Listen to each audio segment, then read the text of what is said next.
नमस्कार भाइयों और बहनों, एलएम स्टूडेंट जॉब पर मैं एमपी आपका स्वागत करता हूं। हमारे चैनल पर नए चैनल को सब्सक्राइब जरूर करें। हमने ये मॉडल पेपर की सीरीज शुरू किया है जो लैब असिस्टेंट फर्स्ट पेपर है उसका सीरीज स्टार्ट किया है, जिसमें 100 क्वेश्चन है जो मात्र 1 घंटे में हम कंप्लीट करवा देंगे व्याख्या के साथ में।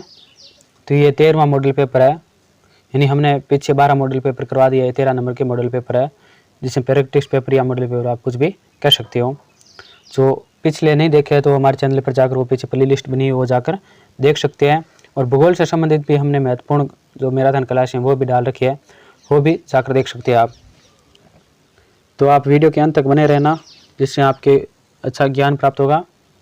और 100 क्वेश्चन है वो व्याख्या के साथ में हम 1 घंटे में करवा देंगे आपको। तो शुरुआत करते हैं क्वेश्चन की। पहला क्वेश्चन है, सही विगम सुमेलित कीजिए। यानी क्या करना है, इसको आपस में सुमेलित करना है। तो इसका राइट आंसर सीधी व्याख्या ही देख लेते हैं। जसनाथ जी है, कतरियासर बीकानेर में स्थित है इनकी थान। शीतला माता चाक्षु जयपुर में है। जाम्बोजी मुकाम नौखा में। जीन माता रेवासा सीकर में स्थित है। अगला क्वेश्चन, राजस्थान के कौन से क्षेत्र में चैत्र शुक्ल पंचमी को गुलाबी गणगौर मनाई जाती है। तो इसका ये राइट आंसर हो जाएगा, नाथद्वारा में गुलाबी गणगौर मनाई जाती है। गणगौर शिव व पार्वती के अखंड प्रेम का प्रतीक पर्व है। यहाँ सुहागिन स्त्रियों का महत्वपूर्ण त्यौहार है। जयपुर व उदयपुर की गणगौर प्रसिद्ध है। राजस्थान के नाथद्वारा में चैत्र शुक्ल पंचमी को गुलाबी गणगौर मनाई जाती है। अगला क्वेश्चन, निम्न में से राजस्थान के मंदिर सही सुमेलित है। तो सही सुमेलित कौन सा है? डी करणी माता मंदिर देशनोक, ये क्या एक सही सुमेलित है और बाकी इसमें गलत दिया हुआ है। इनका सही स्थान कौन सा है? एकलिंग जी मंदिर उदयपुर में स्थित है। सूर्य मंदिर जयपुर में। देलवाड़ा मंदिर माउंट आबू सिरोही में। और करणी माता मंदिर है वो देशनोक बीकानेर में स्थित है। अगला क्वेश्चन है, बागौर भीलवाड़ा जिले की कोठ्यारी नदी के कांठे पर स्थित है। इसकी व्याख्या है, बागौर भीलवाड़ा कोठ्यारी नदी के किनारे स्थित 3000 ईस्वी पूर्व की सभ्यता है। यहाँ 1967-68 में उत्खनन कार्य डॉक्टर वीरेंद्र नाथ मिश्र एवं डॉक्टर एलएस लेशनी के नेतृत्व में पूना विश्वविद्यालय एवं राज्य सरकार के पुरातत्व विभाग के सहयोग से हुआ है।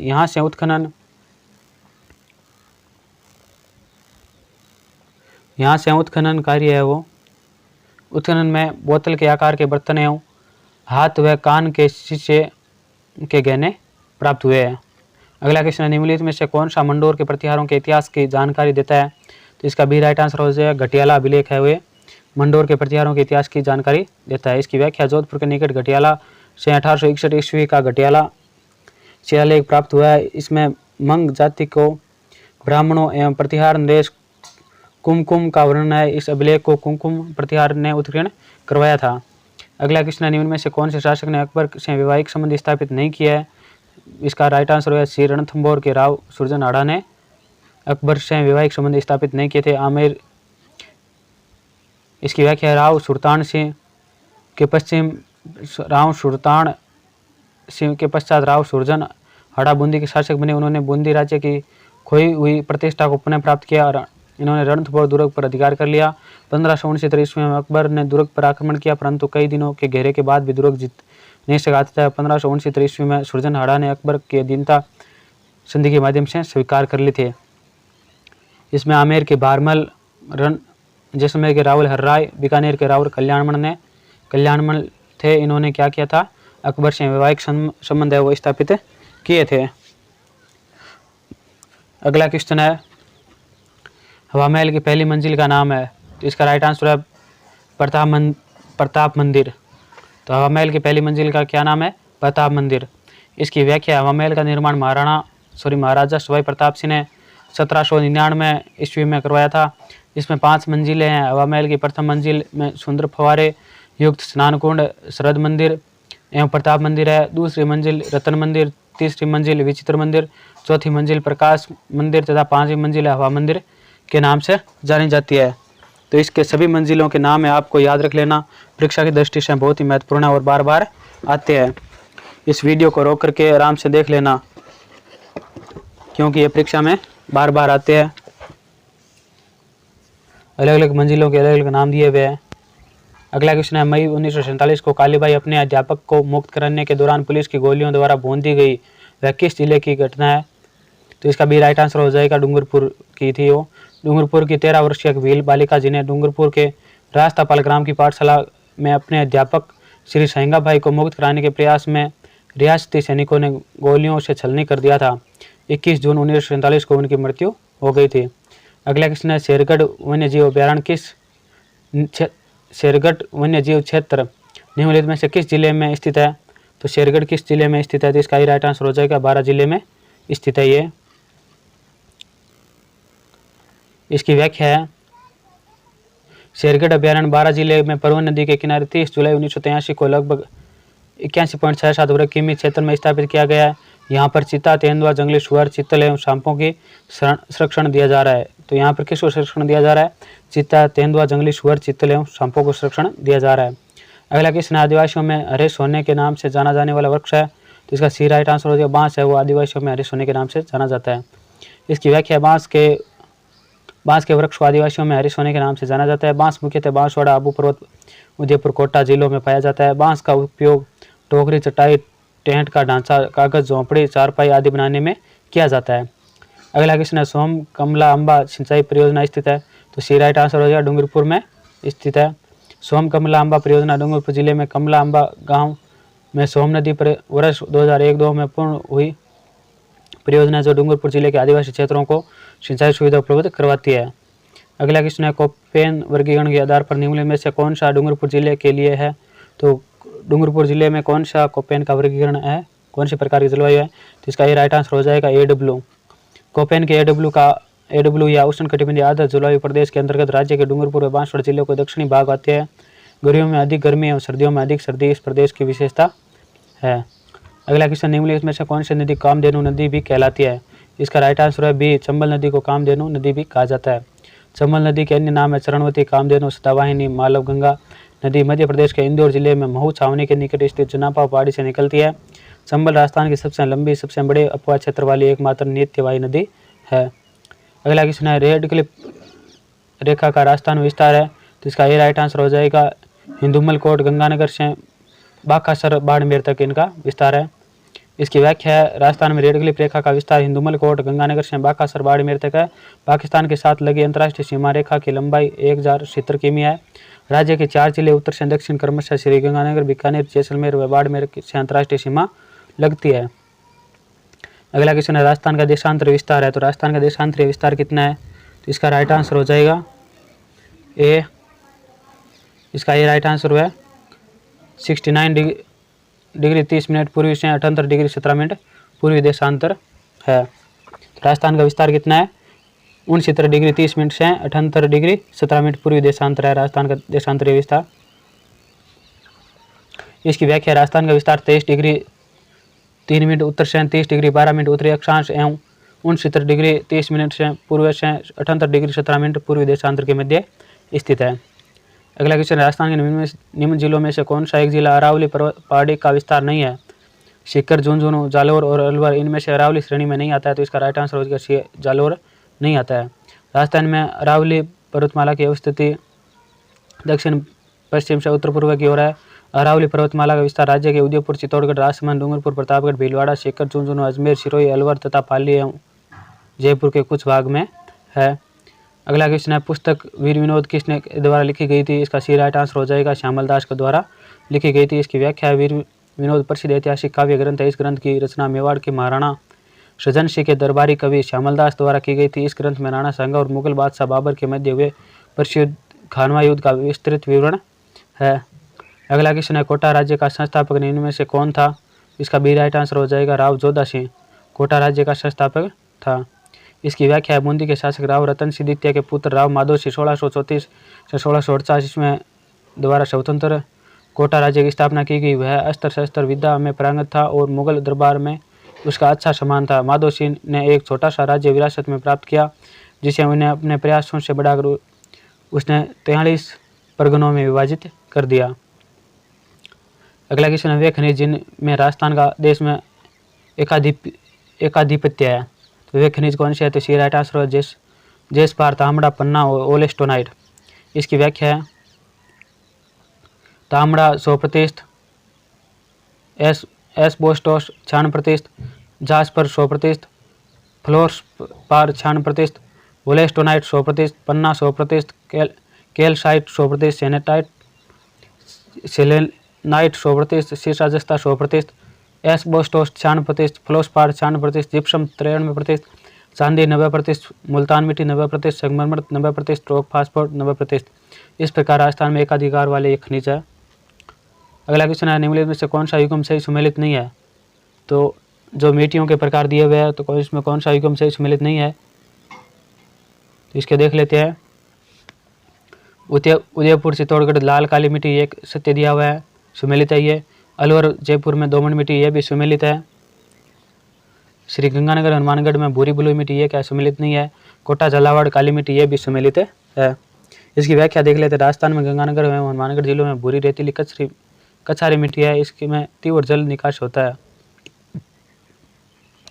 इस मिट्टी में चूने, फास्फोरस एवं ह्यूमस की कमी मिलती है। इन भागों में सिंचाई की अच्छी सुविधा के कारण सरसों, कपास, गेहूं एवं अन्य बागानी फसलों का उत्पादन किया जाता है। अगला क्वेश्चन है, गर्मियों में माउंट आबू का तापमान राजस्थान के अन्य स्थानों की तुलना में कम रहता है क्योंकि माउंट आबू उच्चतर ऊंचाई पर अवस्थित है। इस कारण क्या है, माउंट आबू का तापमान कम रहता है।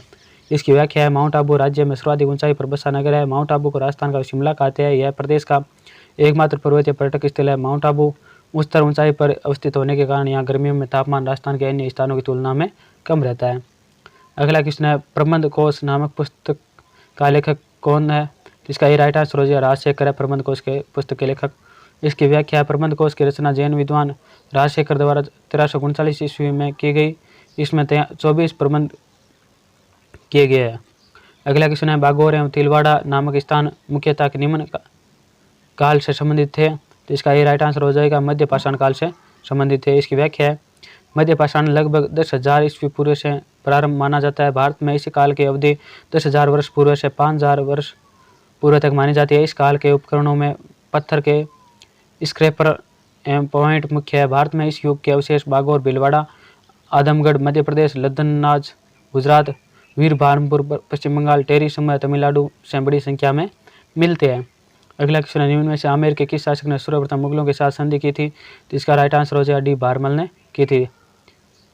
जनवरी 1582 ईस्वी में आमेर के शासक भारमल ने अकबर के अजमेर यात्रा के दौरान उसने सांगानेर के पास मुलाकात की और उनकी अधीनता स्वीकार करी। कुछ समय पश्चात अपनी पुत्री हरकाबाई, जोधाबाई नाम से जो जानी जाती थी, का सांबर जाकर अकबर के साथ विवाह कर दिया। भारमल राजपुताना का प्रथम प्रमुख शासक था जिसने अकबर की अधीनता स्वीकार की और अपनी पुत्री का विवाह अकबर के साथ किया था। अगला क्वेश्चन है, 84 खंबा छतरी के बारे में निम्नलिखित कथनों में से कौन सा कथन असत्य है? तो यो देख लेते हैं। इस छतरी का निर्माण राव विष्णु सिंह के काल में राव देवा द्वारा करवाया गया था। यह कथन है वो सत्य दिया हुआ है इसमें। यह कथन असत्य दिया हुआ है कि इस छतरी का निर्माण राव विष्णु सिंह के काल में राव देवा द्वारा करवाया गया था। यह कथन क्या इसमें असत्य दिया हुआ है। अगले कथन है, इस छतरी का निर्माण राव अनिरुद्ध सिंह के काल में राव देवा द्वारा करवाया गया। यह कथन क्या सत्य दिया हुआ है। यह छतरी बूंदी के पास देवपुरा गांव में स्थित है। यह भी कथन सत्य है। उसका निर्माण 1683 से 1695 के मध्य करवाया गया। यह भी कथन क्या सत्य दिया हुआ है।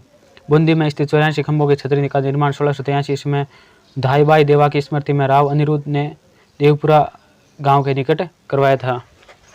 अगला क्वेश्चन है, एहतारकिन का दरवाजा स्थित है। तो डी राइट आंसर नागौर में स्थित है ये। इसकी व्याख्या है, नागौर शहर में सूफियों की चिश्ती शाखा के संत काजी हमीमुद्दीन नागौरी सुल्तानो तारकिन की दरगाह स्थित है। इस मस्जिद का निर्माण अकबर शाहदित्य के समय हुआ था। सुल्तान तारकिन को सन्यासियों का सुल्तान कहा जाता है। अगला क्वेश्चन है, झाला जालिम सिंह के बारे में कौन सा कथन सही नहीं है? वह कोटा राज्य का शासक था। ये क्या इसमें सही नहीं दिया हुआ है। वह कोटा का फौजदार एवं महान कूटनीतिज्ञ एवं राजनेता था। ये कथन सत्य है। अपने पिंडारियों के साथ मित्रतापूर्ण संबंध स्थापित किए थे। कोटा राज्य का शासन पूर्णतः उनमें निहित था। ये भी कथन सत्य है। ये भी कथन सत्य है। इसमें एक कथन है, ये क्या इसमें गलत दिया हुआ है। इसकी व्याख्या देख लेते हैं। झाला जालिम सिंह 1769 से 1823 ईस्वी कोटा रियासत का सेनापति फौजदार था। जालिम सिंह चतुर एवं कूटनीतिज्ञ सेनापति था। झाला जालिम सिंह के द्वारा ही झालावाड़ नगर की स्थापना की गई थी। अगला क्वेश्चन है, सन 1817 ईस्वी में किन राज्यों के द्वारा ब्रिटिश ईस्ट इंडिया कंपनी के साथ संधियां की थी? तो इसका बी राइट आंसर हो जाएगा, किशनगढ़, करौली एवं कोटा के साथ ईस्ट इंडिया कंपनी ने संधियां की थी। देशी राज्यों को अंग्रेजी शासन के अधीन करने हेतु वेलेजली ने सहायक संधियों का प्रचलन किया। राजस्थान में सर्वप्रथम भरतपुर महाराजा रणजीत सिंह ने सितंबर 1803 में अंग्रेजों के साथ सहायक संधि की। वॉरेन हेस्टिंग की अधीनस्थ पार्थिक्य की नीति के तहत करौली नवंबर 1817, कोटा 26 दिसंबर 1817, किशनगढ़ 7 अप्रैल 1818 ने अंग्रेजों के साथ संधियां की है। अगला क्वेश्चन है, कुशाल सिंह की पराजय के बाद ब्रिटिश सेना ने आवा पर कब्जा किया था, तो इसका ये राइट आंसर हो जाएगा 24 जनवरी 1851 ईस्वी को किया था। इसकी व्याख्या है, आवा के ठाकुर कुशाल सिंह एवं अंग्रेजों के मध्य 1857 में 2 युद्ध, बिथोड़ा का युद्ध 8 सितंबर 1857 तथा चेलवास का युद्ध 18 सितंबर 1857 लड़े गए। इनमें ब्रिटिश सेना की पराजय हुई, परंतु 20 जनवरी 1858 को कर्नल होम्स के नेतृत्व में एक विशाल सेना के आवा पर आक्रमण किया। 24 जनवरी 1858 को ब्रिटिश सेना का आवा के किले पर अधिकार हो गया था। अगला क्वेश्चन है, किसान पंचायत जिसकी स्थापना सन 1916-17 ईस्वी में की गई थी, इस गठन का संबंध था, तो डी राइट आंसर है, बिजोलिया से संबंधित था। बिजोलिया किसान आंदोलन के दौरान विजय सिंह ने 1917 में हरियाली अमावस्या के दिन उपरमाल पंच बोर्ड किसान पंचायत का गठन किया तथा मन्ना पटेल को इसका अध्यक्ष बनाया गया। अगला क्वेश्चन है, राजस्थान के धरातलीय स्वरूपों के संबंध में निम्नलिखित में से कौन सा कथन गलत है?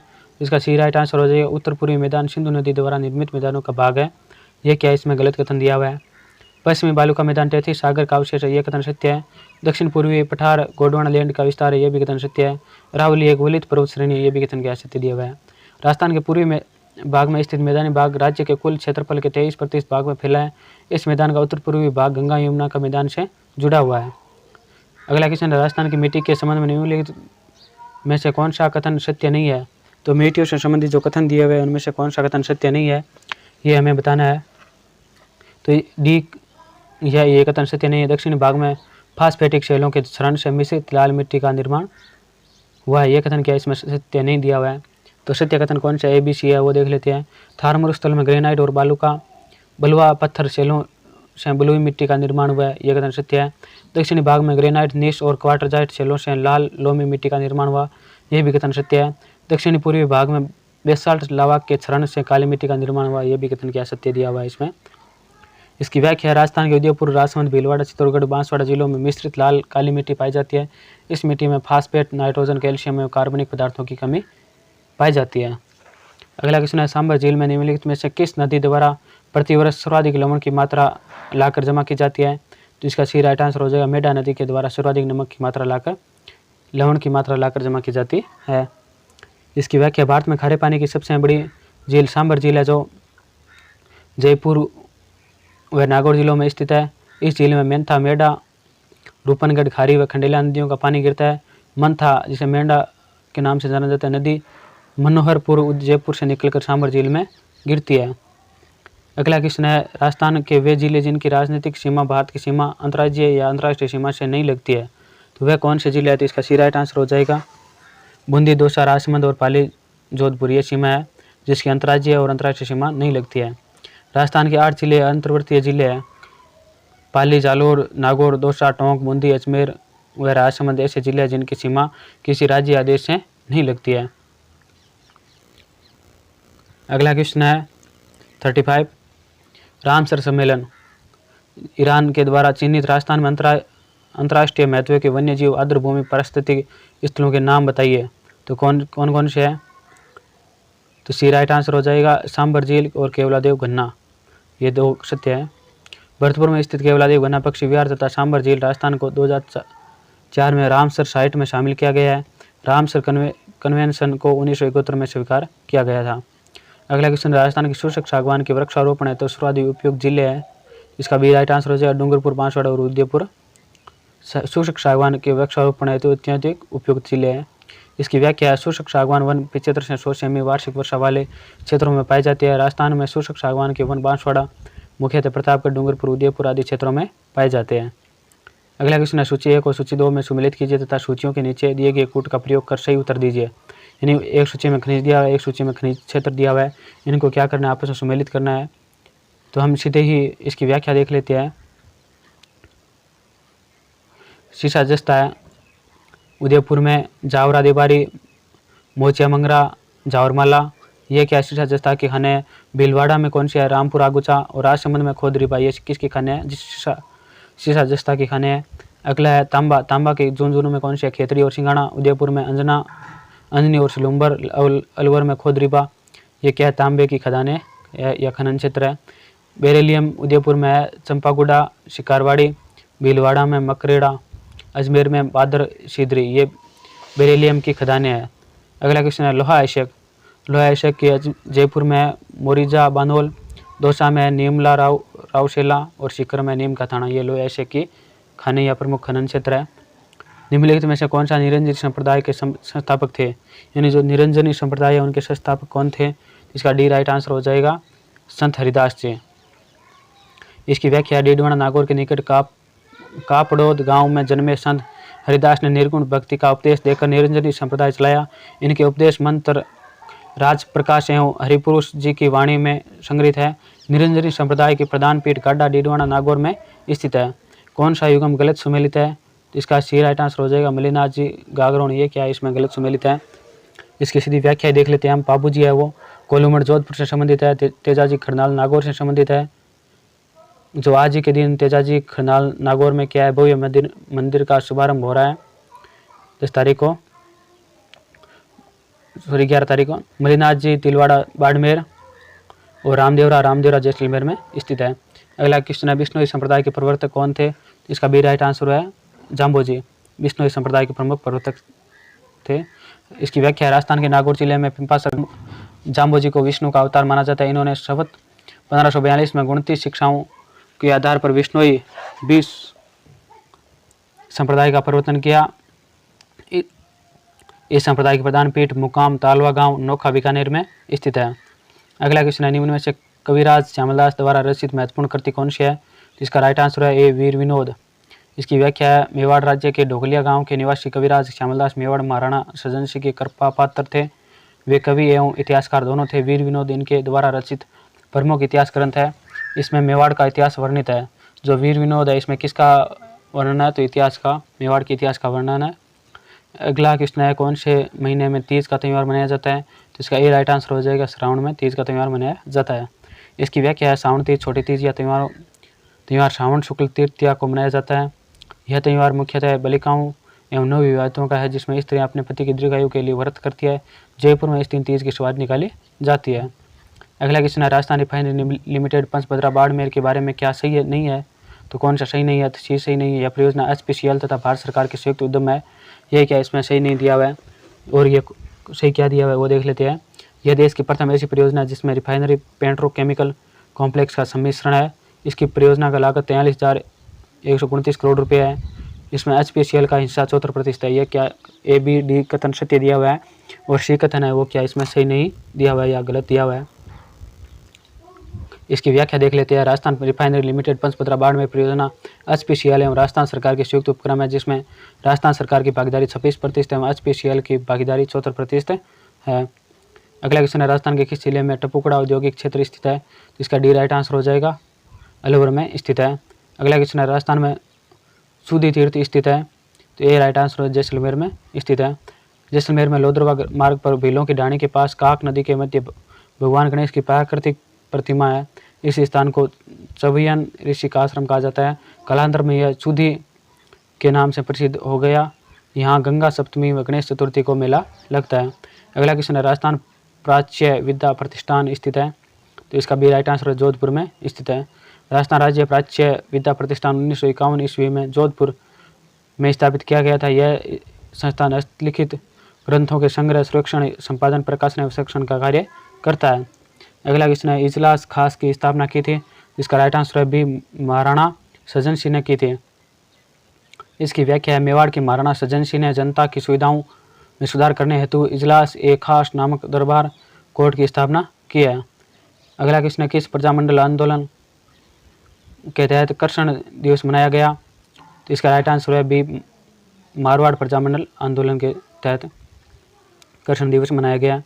इसकी व्याख्या 1935 में कृष्णा कुमारी नामक एक युवा महिला के राजघराने से संबंध व्यक्तियों द्वारा किए गए अपहरण का विरोध किया गया। संपूर्ण देश को ध्यान इस ओर आकर्षित करने के लिए मुंबई एवं मध्य भारत में कई नगरों में 1936 ईस्वी में कृष्ण दिवस मनाया गया था। DAW जलवायु पाई जाती है, तो इसका सी राइट आंसर है। बूंदी, सवाई और माधोपुर में पाई जाती है। थॉर्नवेट ने राजस्थान को 4 जलवायु प्रदेशों में बांटा है। DAW जलवायु प्रदेश प्रमुख विशेषता है गर्मियों में ऊंचे तापमान, वर्षा की कमी, अर्ध मरुस्थलीय वनस्पति आदि है। अगला क्वेश्चन है, इनमें से कौन सा पुरुषों का आभूषण है? छेलकड़ी, नेवरी, पोत, सरी।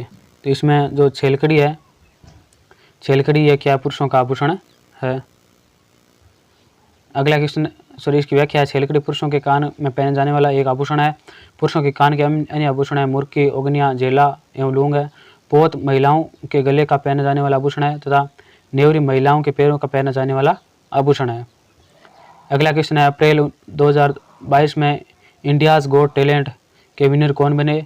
जिसका डी राइट आंसर हो जाएगा दिव्यांश और मनुराज।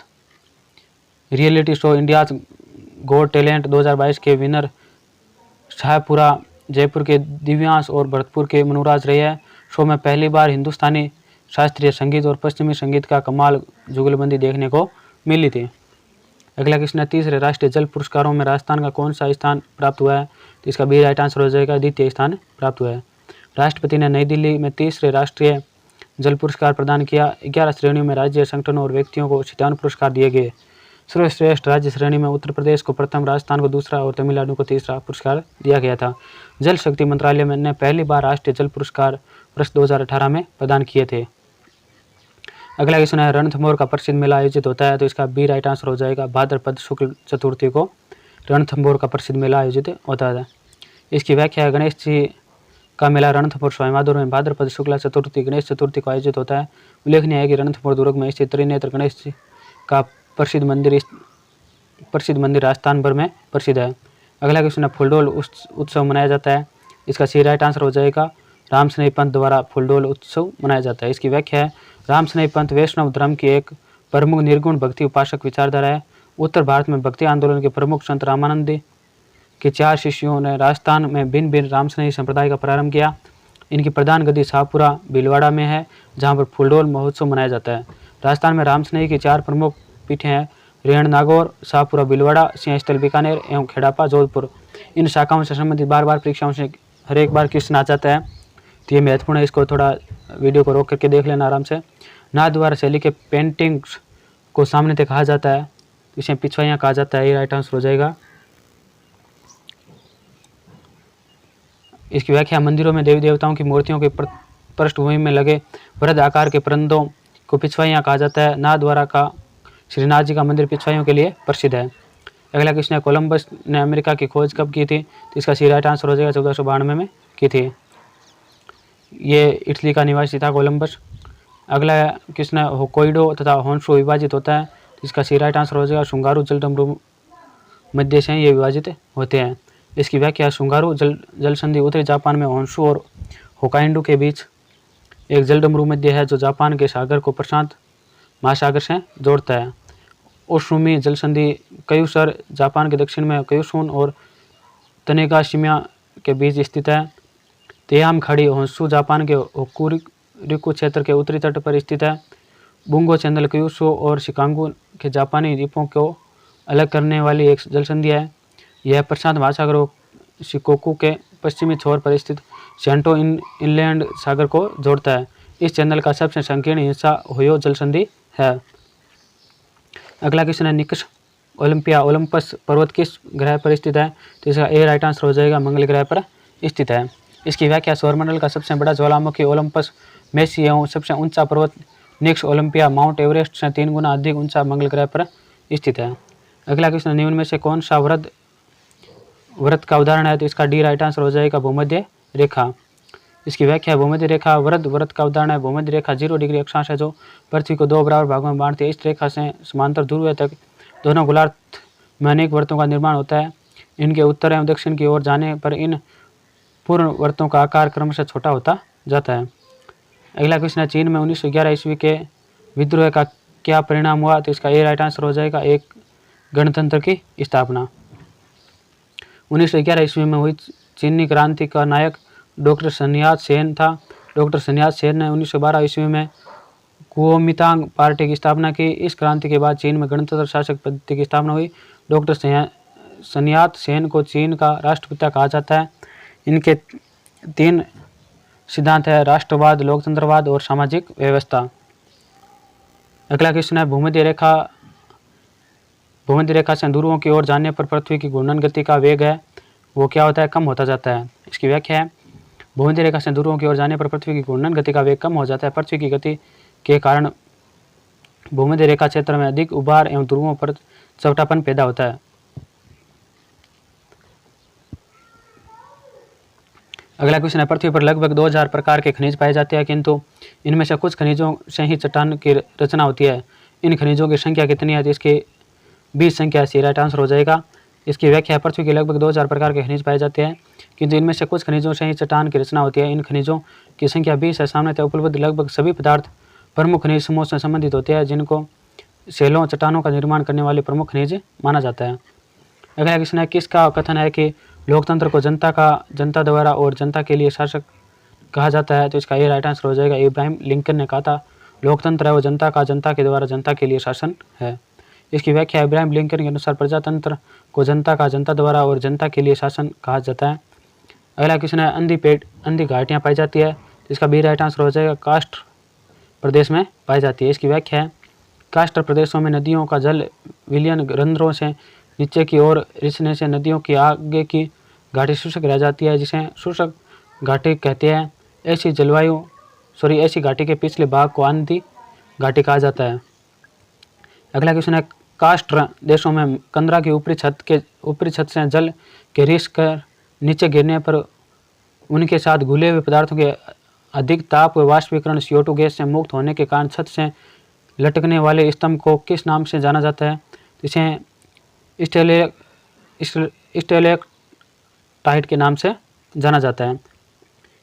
कास्ट देशों में कंदरा की ऊपरी छत से जल के रिस कर नीचे गिरने पर उसके साथ घुले हुए पदार्थों के अधिक ताप व वाष्पीकरण CO2 से गैस के मुक्त होने के कारण छत से लटकने वाले स्तंभ को स्टेलेक्टाइट के नाम से जाना जाता है। अगला क्वेश्चन है किस वर्ष में संयुक्त राज्य अमेरिका ने स्वतंत्रता प्राप्त की? तो इसका डी राइट आंसर हो जाएगा 1776 में। 1776 ईस्वी के पहले संयुक्त राज्य अमेरिका ब्रिटिश उपनिवेश था, लेकिन 4 जुलाई 1776 को संयुक्त राज्य अमेरिका ने अपने को स्वतंत्र घोषित कर दिया था। अगला क्वेश्चन है विश्व के अफवाह क्षेत्रों की दृष्टि से सबसे बड़ी नदी है? इसका सी राइट आंसर हो जाएगा अमेजन नदी। अमेजन अफवाह क्षेत्र की दृष्टि से विश्व की सबसे बड़ी एवं लंबाई में विश्व की दूसरी सबसे लंबी नदी है। इसकी लंबाई 6296 किमी तथा उद्गम स्थल लेंगोविल फेरो है। अगला क्वेश्चन है यूपेर में जूरा पर्वत से जेनवा झील की तरफ रात्रि में चलने वाले शीतल एवं शुष्क पवन को किस नाम से जाना जाता है? इसका बी राइट आंसर हो जाएगा जोरान के नाम से जाना जाता है। इसकी व्याख्या यूरोप में जून पर्वत से जेनेवा झील की तरफ रात्रि में चलने वाले शीतल एवं शुष्क पवन को जेरोन नाम से जाना जाता है।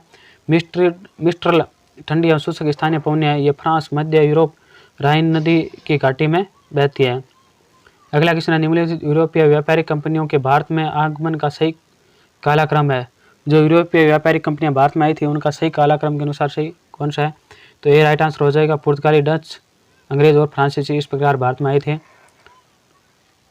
इनको अगर सन के हिसाब से देखें तो पुर्तगाली 1497 में आए थे, डच 1602 ईस्वी में, अंग्रेज 1599 ईस्वी में, केनीज 1616 में, फ्रांसीसी 1664 में आए थे। यूरोपीय कंपनियों ने भारत में आने वाले में सर्वप्रथम पुर्तगाली थे। सबसे अंत में पुर्तगाली 1961 में गए थे। वही सबसे अंत में फ्रांसीसी आए थे। इसमें सर्वाधिक सफल अंग्रेज रहे थे। समुद्र रास्ते में भारत आने वाला प्रथम पुर्तगाली यूरोपीय यात्री वास्को डी गामा था, जो 17 मई 1497 को कालीकट से समुद्र तट पर उतरा था। अगला क्वेश्चन नेपोलियन बोनापार्ट का जन्म कब हुआ था? तो इसका सी राइट आंसर हो जाएगा 1769 ईस्वी में नेपोलियन बोनापार्ट का जन्म हुआ था। इनकी व्याख्या है नेपोलियन बोनापार्ट का जन्म 15 अगस्त 1769 को कोर्सिका टापू पर हुआ। नेपोलियन बोनापार्ट फ्रांस का निवासी था। इसके समय में फ्रांस में बहुत प्रगति की। नेपोलियन बोनापार्ट महाद्वीपीय व्यवस्था व कानून संहिता की रचना के लिए प्रसिद्ध है। वस्तुतः नेपोलियन को क्रांति पुत्र कहा जाता है। अगला क्वेश्चन निम्न में से कौन सा राज्य समूह चाय का सर्वाधिक उत्पादन करता है? इसका बी राइट आंसर हो जाएगा असम, पश्चिम बंगाल और तमिलनाडु। इसकी व्याख्या है भारत में चाय का वाणिज्यिक उत्पादन ब्रिटिश ईस्ट इंडिया कंपनी द्वारा प्रारंभ किया गया। वर्तमान में भारत में विश्व के सबसे बड़े चाय उत्पादक देशों में से एक है। भारत के प्रमुख चाय उत्पादक राज्य असम, पश्चिम बंगाल, तमिलनाडु, केरल, त्रिपुरा आदि है। अगला क्वेश्चन है 72 ओजोन क्षरण को रोकने के लिए 1987 में सम्मेलन का आयोजन कहाँ किया गया? जो 1987 में ओजोन क्षरण को रोकने के लिए किया गया था, सम्मेलन किया गया था, वो कहाँ गया था? मॉन्ट्रियल में किया गया था। इसकी व्याख्या है ओजोन क्षरण को रोकने के लिए 1987 को कनाडा के मॉन्ट्रियल शहर में एक समझौता हुआ जिसे मॉन्ट्रियल समझौता कहा जाता है। इस समझौते के 2000 तक ओजोन नाशक गैसों के उत्सर्जन में 90% तक कम करने की सहमति हुई थी। अगला क्वेश्चन है प्रांतों के आंशिक उत्तरदायित्व सरकारें निम्नलिखित में से किस एक एक्ट के अधीन गठित की गई थी? इसका ये राइट आंसर हो जाएगा the government of India act 1919। Montagu Chelmsford ने 20 अगस्त 1917 को में कहा था कि प्रांतों में उत्तरदायी सरकार की स्थापना के लिए तुरंत कदम उठाए जाए। भारत शासन अधिनियम 1919 द्वारा प्रांतों में आंशिक उत्तरदायी सरकारें प्रांतों में दोहरा शासन की स्थापना की गई। इसमें कुछ शक्तियाँ निर्वाचित सरकारों को दी गई तथा कुछ शक्तियाँ गवर्नरों को दी गई थी। अगला क्वेश्चन है संविधान की 11वीं अनुसूची के अनुसार पंचायत के क्षेत्राधिकार में कुल कितने विषयों को रखा गया है? इसका सही राइट आंसर हो जाएगा 29 विषयों को रखा गया है।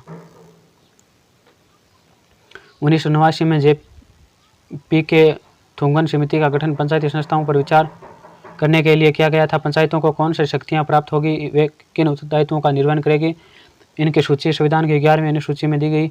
इनके 29 विषय सम्मिलित है इसमें। पारादीप बंदरगाह किस राज्य में स्थित है? सी राइट आंसर हो जाएगा उड़ीसा में स्थित है। जो पारादीप बंदरगाह ये उड़ीसा में स्थित है। इसकी व्याख्या है भारत का पारादीप पतन पूर्वी तट पर उड़ीसा राज्य में स्थित है। यह पतन बंगाल की खाड़ी पर स्थित एक प्राकृतिक बंदरगाह है। भारत में लाल मिट्टी का सर्वाधिक विस्तार पाया जाता है। इसका डी राइट आंसर हो जाएगा आंध्र प्रदेश एवं व तमिलनाडु में पाया जाता है। इसकी व्याख्या है भारत में लाल मिट्टी का सर्वाधिक विस्तार आंध्र प्रदेश व तमिलनाडु में पाया जाता है। इनके अलावा यह मिट्टी मध्य प्रदेश के पूर्वी भाग, छोटा नागपुर के पठारी क्षेत्र, राजस्थान में अरावली के पूर्वी क्षेत्र, महाराष्ट्र, पश्चिम बंगाल के उत्तर पश्चिमी जिलों, नागालैंड एवं कर्नाटक के कुछ भागों में पाई जाती है। अगला क्वेश्चन है कौन सी नदी पश्चिमी की ओर से बहती हुए अरब सागर में प्रवेश करती है? तो इसका ये राइट आंसर हो जाएगा नर्मदा नदी है वो पश्चिम की ओर बहते हुए अरब सागर में प्रवेश करती है। नर्मदा नदी पश्चिम की ओर से बहते हुए अरब सागर में प्रवेश करती है। उल्लेखनीय है कि इस नदी का उद्गम स्थल अमरकटक पहाड़ियाँ, शहडोल, मध्य प्रदेश से है। तो नर्मदा नदी का उद्गम है कहाँ से होता है? तो मध्य प्रदेश से होता है। अगला क्वेश्चन है केंद्रीय सूचना आयुक्त का कार्यकाल होता है। जो केंद्रीय सूचना आयुक्त होता है उसका कार्यकाल कितना होता है? सी राइट आंसर हो जाएगा इसका 5 वर्ष या 65 वर्ष की आयु जो भी पहले हो वो होगा। केंद्रीय सूचना का अधिकार अधिनियम 2005 12 अक्टूबर 2005 से भारत में लागू हुआ। आयोग में एक मुख्य सूचना आयुक्त तथा 10 से अधिक सूचना आयुक्त होते हैं जिनकी नियुक्ति समिति की सिफारिश के आधार पर राष्ट्रपति द्वारा की जाती है।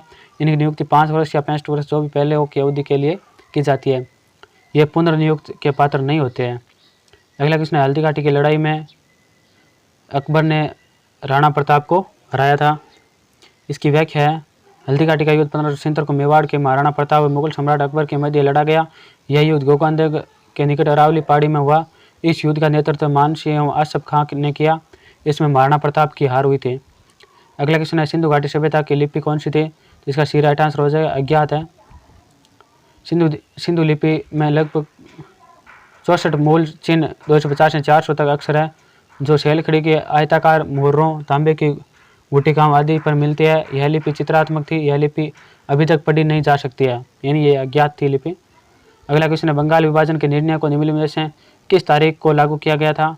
जो बंगाल विभाजन था उसका निर्णय कब लागू किया था? इसका भी राइट आंसर हो जाएगा 16 अक्टूबर 1905 को लागू किया गया था। इसकी व्याख्या है बंगाल विभाजन के निर्णय की घोषणा 19 जुलाई 1905 को वायसराय करजन द्वारा की गई थी। यह विभाजन 16 अक्टूबर 1905 से प्रभावी हुआ था। अगला क्वेश्चन है वे 3 आधार जिन पर संविधान के अनुच्छेद 352 के दिन आपात घोषणा की जा सकती है वे में शामिल नहीं है। तो कौन से शामिल नहीं है?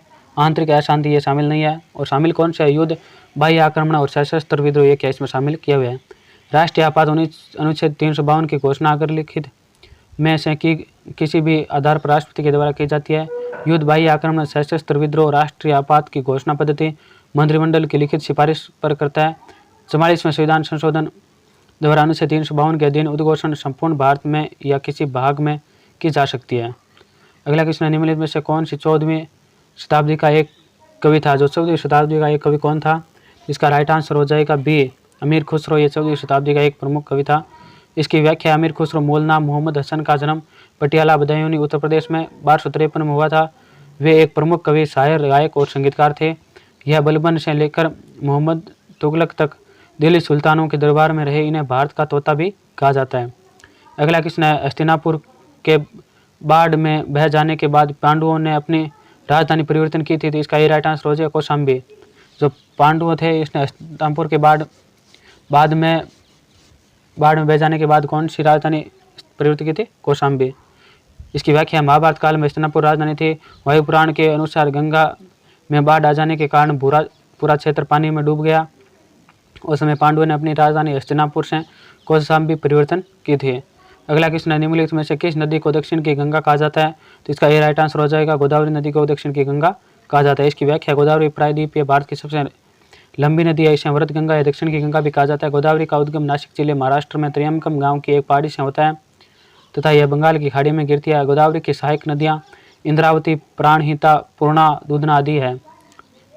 ये 85 तक क्वेश्चन है वो कंप्लीट हो गया। अब आगे 85 से आगे 86 से लेकर 100 तक क्वेश्चन है, ये मनोविज्ञान से संबंधित है।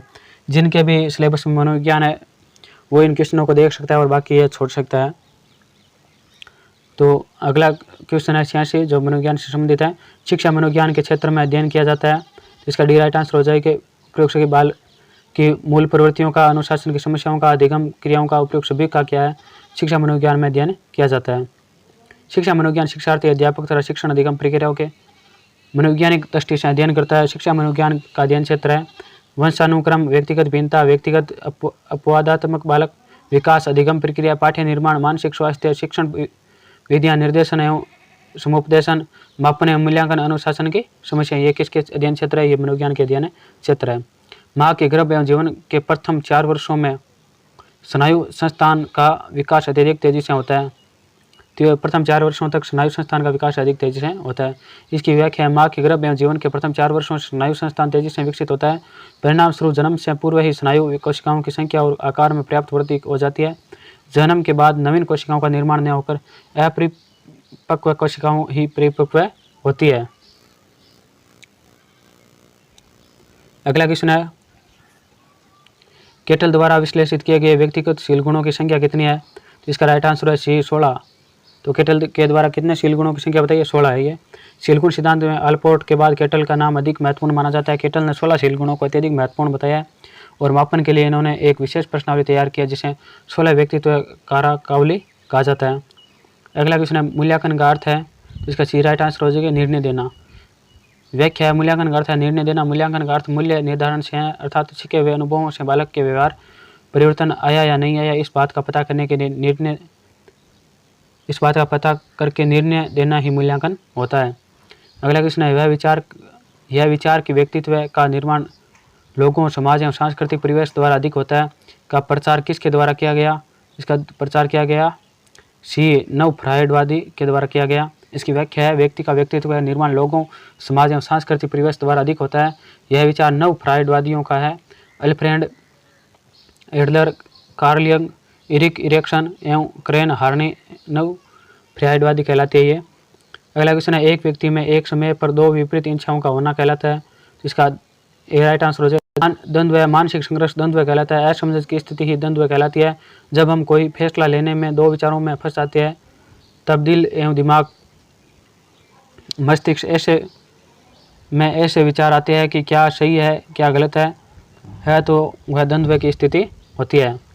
अगला क्वेश्चन है, अत्यंत निपुणतापूर्ण अधिगम पद्धति जिस पर बांडुरा तथा वाल्टर ने बल दिया है वह कौन सी है?